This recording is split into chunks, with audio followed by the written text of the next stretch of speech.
दुनिया में पहली बार 2 साल के अधिक उम्र के बच्चों का वैक्सीनेशन का ट्रायल एम्स में किया जा रहा है। 7 जून को एम्स अस्पताल के सीनियर डॉक्टर के पैनल ने इस वैक्सीनेशन का ट्रायल शुरू कर दिया है और आपको बता दें कि ये वैक्सीन जो है इंडिया में ही बनी है। इस वैक्सीन का ट्रायल 12 साल से अधिक के उम्र वाले बच्चों को किया जा रहा है और यह वैक्सीन किस तरह से बच्चों की सेहत पर असर करती है, साथ ही साथ कहीं बच्चों को नुकसान ना दे, ये सारे तथ्य जो है उस पर एम्स के डॉक्टर काम कर रहे हैं। आपको बता दें कि इसका रिजल्ट भी डॉक्टरों ने बताया तकरीबन 9 महीने में आएगा कि बच्चों के ऊपर ये वैक्सीन का टीका किस तरीके से असर कर रहा है।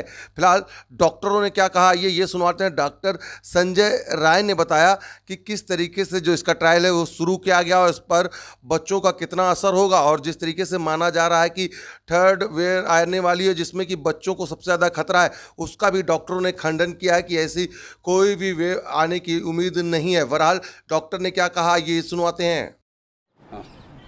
सर, बच्चों के जो वैक्सीनेशन का ट्रायल किया गया है वो क्या है, उसके बारे में थोड़ा देखिए, अभी तक जो वैक्सीन हम दे रहे हैं 16 जनवरी से इस कंट्री में शुरू हुआ है, वह बड़ों के लिए है। जैसे कोवैक्सीन की बात करूं जिसका बच्चों में भी ट्रायल शुरू हुआ, तो कोवैक्सीन यहीं पे डेवलप किया गया, यहीं पे उसके प्री क्लिनिकल और क्लिनिकल ट्रायल हुए। क्लिनिकल ट्रायल के जो डिफरेंट फेजेज होते हैं, फेज़ 1, फेज़ 2, फेज़ 3 ट्रायल की सेफ्टी देखना होता है कि सेफ्टी देखा, इम्यूनोजेनिसिटी की एंटीबॉडीज़ कितना बन रहा है, एंटीबॉडीज़ बन रहा है तो न्यूट्रलाइज कर पा रहा है कि नहीं वायरस को, और फिर जो है बीमारी को रोकने में कितना सक्षम है, जैसे सीवियरिटी को रोकने में और मृत्यु को रोकने में कितना सक्षम है, वह हमने एडल्ट पे किया और रेगुलेटरी अथॉरिटी ने पाया कि सेफ़ है और उसके बाद इफ़ेक्टिव भी है। तो 16 जनवरी के बाद से उसको लॉन्च किया है इस कंट्री में।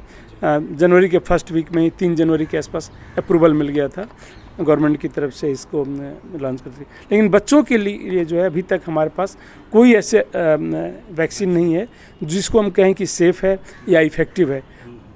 सेम वैक्सीन के का कोई डेटा नहीं है, कोई साइंटिफिक डेटा नहीं है।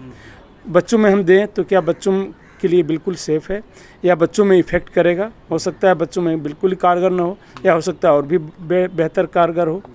सेफ्टी का इशू जो है हो भी सकता है, नहीं भी हो सकता है, क्योंकि एडल्ट में सेम वैक्सीन यूज़ हो रहा है, सेफ़ है, तो इसलिए जो है बच्चों में देख के कि सेफ्टी को पहले कंसर्न जो है उसको एड्रेस कर दें, तो सेफ्टी को पहले देख रहे हैं और उसके बाद इम्यूनोजेनिसिटी कि एंटीबॉडीज़ कितना बनाएगा और कितना जो है वह न्यूट्रलाइज करने में सक्षम हो सकता है कि नहीं, यही देखने के लिए बच्चों में ट्रायल हो रहा है। 2 साल से ऊपर के बच्चों में ये ट्रायल किया जा रहा है। दुनिया में अभी कहीं 2 साल से ऊपर के बच्चों में कोई वैक्सीन नहीं है। तो वैक्सीन सर जो पहले एडल्ट को दिया जा रहा था वही दिया जा रहा है या फिर बच्चों के लिए अलग से? नहीं, ये देखिए, ये होल वीरियन इनएक्टिवेटेड है, मतलब उसी वायरस को किल करके देते हैं, तो इसलिए जो है सेम वैक्सीन जो है बच्चों में भी क्लिनिकल ट्रायल किया जा रहा था कि सेफ्टी कितना है उसको देखने के लिए।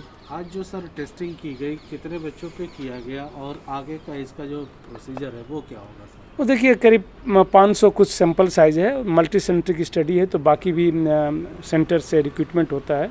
पहले जो है 12 साल से ऊपर के बच्चों में रिक्रूटमेंट हो रहा है। आज 20 से 30 के आसपास के बच्चे थे, करीब 20 और 30 के बीच में, एग्जैक्ट नंबर मुझे याद नहीं है। उनका जो है आज स्क्रीनिंग किया। स्क्रीनिंग में जो हेल्दी वॉलंटियर्स होंगे उसका कुछ क्राइटेरिया होता है, उस बेसिस पे उनको सेलेक्ट करेंगे और जब वो उनमें से सेलेक्ट कर लेंगे तो उन्हीं को जो है टीके लगाए जाएंगे। सर, अभी जो ट्रायल चल रहा है तो क्या माना जाए इस वैक्सीन को, मतलब प्रॉपर बनने में कब माना जा सकता है अंदाजन कि बच्चों को दिया जा सकता है? देखिए, वैक्सीन तो बनी हुई है, वैक्सीन वही वैक्सीन एडल्ट में दे रहे हैं, लेकिन ट्रायल की प्रक्रिया पूरे होने में एक समय लगता है एविडेंस को जनरेट करने में। अभी जो मेन पर्पज़ है एविडेंस जनरेट करने का, अभी ये पर्पज़ नहीं कि जल्दी से जल्दी बच्चों को लगा दिया जाए, ये पर्पज़ नहीं है। मेन है कि एविडेंस जनरेट कर लें कि कल अगर ज़रूरत पड़ती है तो बच्चों को दिया जा सके। हम ये ना कहें कि हमारे पास तो कोई बच्चों के लिए वैक्सीन नहीं है। इस प्रक्रिया में 6 से 9 महीने तक का टाइम लगेगा। तो बच्चों का मिनिमम एज क्या, मैक्सिमम तो मान लीजिए 18+ या फिर जा सकते हैं, मिनिमम एज क्या? 18 साल से कम को ही बच्चे मानते हैं, 18 साल से ऊपर को वयस्क मानते हैं। सो 2 साल से लेकर 18 साल के बीच के बच्चों पे ये ट्रायल हो रहा है। सर, थर्ड वेव की बात कही जा रही थी तो उसमें ये भी कोई एक्सपर्ट ने कहा था कि बच्चों को ज़्यादा इफेक्ट करेगा, तो उसके लिए एक तरह से देखा जाए तैयारी है एम्स के डॉक्टरों की?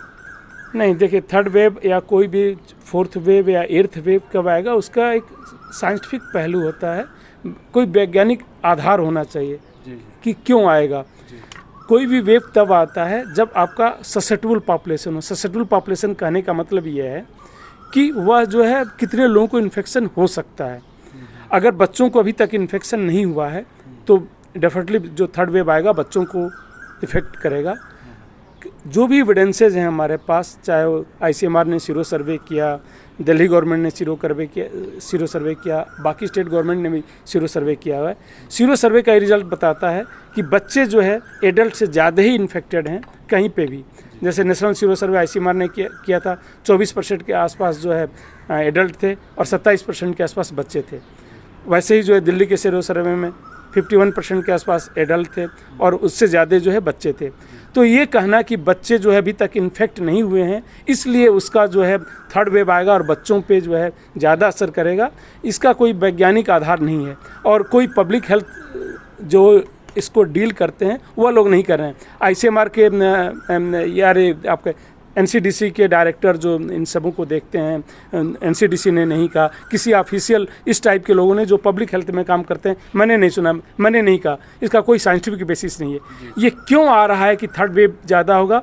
हो सकता है कुछ वेस्टेड इंटरेस्ट हो जिसके कारण से किया जा रहा, बट साइंटिफिक बेसिस पे नहीं कहा जा सकता कि आएगा और बच्चों को इफेक्ट करेगा। देखिए कोई वेव कभी भी आ सकता है, हो सकता है बिल्कुल ही नया वायरस आ जाए, इतना नया वायरस आता है कि वह जो है तो वह सबको इफेक्ट करेगा, सिर्फ बच्चों को इफेक्ट करेगा ये कहना बहुत ही मुश्किल होता है कि वो नया वायरस भी आएगा। ये हम सोच लें कि 6 महीने बाद एक नया वायरस आएगा जो बच्चों को इफेक्ट करेगा, तो अभी हम उस वायरस को मार दें। तब जो अगर ये संभावना हम व्यक्त कर सकते हैं तो उसको भी उनको कर देना चाहिए। साइंटिफिक बेसिस इसका नहीं है, कोई वैज्ञानिक आधार नहीं है। यह जो है बच्चों में अननेसेसरी पैनिक हो गया है। माता पिता इतने ज़्यादा लोग फ़ोन करते हैं हमें जो है इवन इस वैक्सीन ट्रायल में पार्टिसिपेट करने के लिए भी वो पैनिक में ज़्यादा पार्टिसिपेट कर रहे हैं, जैसे पहले लोग उत्साह में ज़्यादा कर रहे थे। तो ये सब थोड़ा सा जो है अनफॉर्चुनेट है, लेकिन है तो इसका कोई वैज्ञानिक आधार नहीं है। इसलिए मैं नहीं मानता कि कोई बहुत बड़ा थर्ड वेव आने वाला है जो बच्चों को इफेक्ट करेगा।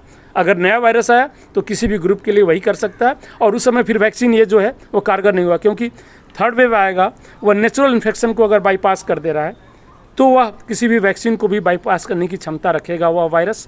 तो फिर जो है वैक्सीन, आज की डेट में वैक्सीन देने का कोई फ़ायदा नहीं है किसी भी ग्रुप को, अगर हम उस थर्ड वेव का ये सोच रहे हैं तो। इसलिए हमें ये देखना चाहिए, सीरो सर्वे करना चाहिए कि इन्फेक्शन की दर किस में कितनी है, बच्चों में कितनी है, बड़ों में कितनी है, और हमें जो है एक्शन जो है उसके अनुसार लेना चाहिए। सर एक बार नाम बता देंगे? नाम अब नाम मैं अपने से नहीं बताऊंगा, आप अपने से ले लीजिए।